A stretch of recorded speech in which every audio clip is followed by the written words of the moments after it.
வணக்கம் வியூவர்ஸ். இன்னைக்கு நம்ம சேனல்ல பார்க்கக்கூடிய கார் பார்த்தீங்கன்னா ஹோண்டா சிட்டிங்க வி டீசல் வேரியன்ட். இதோட மாடல்னு பார்த்தீங்கன்னா 2015 மாடல். கார் இப்போ சிங்கிள் ஓனர் கண்டிஷன்ல இருக்குங்க. எந்த ஒரு ரீப்ளேஸ்மெண்ட் இல்லாத வண்டிங்க இது. ஃபுல் இன்சூரன்ஸ் பார்த்தீங்கன்னா உங்களுக்கு லைவ்ல இருக்கு. இதுல உங்களுக்கு வரக்கூடிய பார்த்தீங்கன்னா AC, power steering, power window, alloy wheels, ABS, airbag இந்த மாதிரி முக்கியமான ஃபீச்சர்ஸ் எல்லாமே இதுல வந்துருங்க. 4 டயருமே பார்த்தீங்கன்னா இந்த காருக்கு புது டயர் போட்டிருக்காங்க. நல்ல ஒரு வெல் மெயின்டைனான வைக்கலுங்க. கிட்டத்தட்ட பார்த்தீங்கன்னா உங்களுக்கு ஷோரூம் கண்டிஷனே சொல்லலாம். அந்த அளவுக்கு வண்டி நல்லா பக்காவாக மெயின்டைன் பண்ணி வச்சிருக்காங்க. இதோட பிரைஸ்னு பார்த்தீங்கன்னா 5.25 கோட் பண்ணியிருக்காங்க. இந்த பிரைஸ் பார்த்தீங்கன்னா நெகோஷியபிள் தாங்க. நீங்கள் நேரில் வாங்க, நிச்சயமாக நீங்கள் சாட்டிஸ்ஃபைட் ஆகிற மாதிரி நல்ல ஒரு ரேட்டுக்கு எடுத்துக்கலாம். மேலும் இந்த காரை பற்றி தெரிஞ்சுக்க ஸ்க்ரீனில் தெரியும் நம்பருக்கு கால் பண்ணுங்கள். மாருதிக்கிட்ட இருந்து வேகனாருங்க 2013 மாடல் VX பெட்ரோல் வேரியண்ட்டுங்க. மேனுவல் டிரான்ஸ்மிஷன் வைக்கலுங்க. இது கிலோமீட்டர் பொறுத்த வரைக்கும் 86,500 கிலோமீட்டரோடு இருக்குது. ப்ராப்பர் கம்பெனி சர்வீஸ் ரெக்கார்டு வண்டிங்க. இது வைக்கலோட ஓனர்ஷிப்னு பார்த்தீங்கன்னா செகண்ட் ஓனர் கண்டிஷனில் இருக்குங்க. இதில் உங்களுக்கு என்னென்ன ஃபீச்சர்ஸ் வரும்னு பார்த்தீங்கன்னா AC, power steering, power window, audio system இந்த மாதிரி உங்களுக்கு தேவையான ஃபீச்சர்ஸ் வந்துடும்.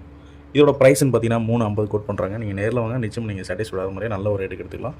மேலும் இந்த காரை பற்றி தெரிஞ்சுக்க ஸ்க்ரீனில் தெரியும் நம்பருக்கு கால் பண்ணுங்கள்.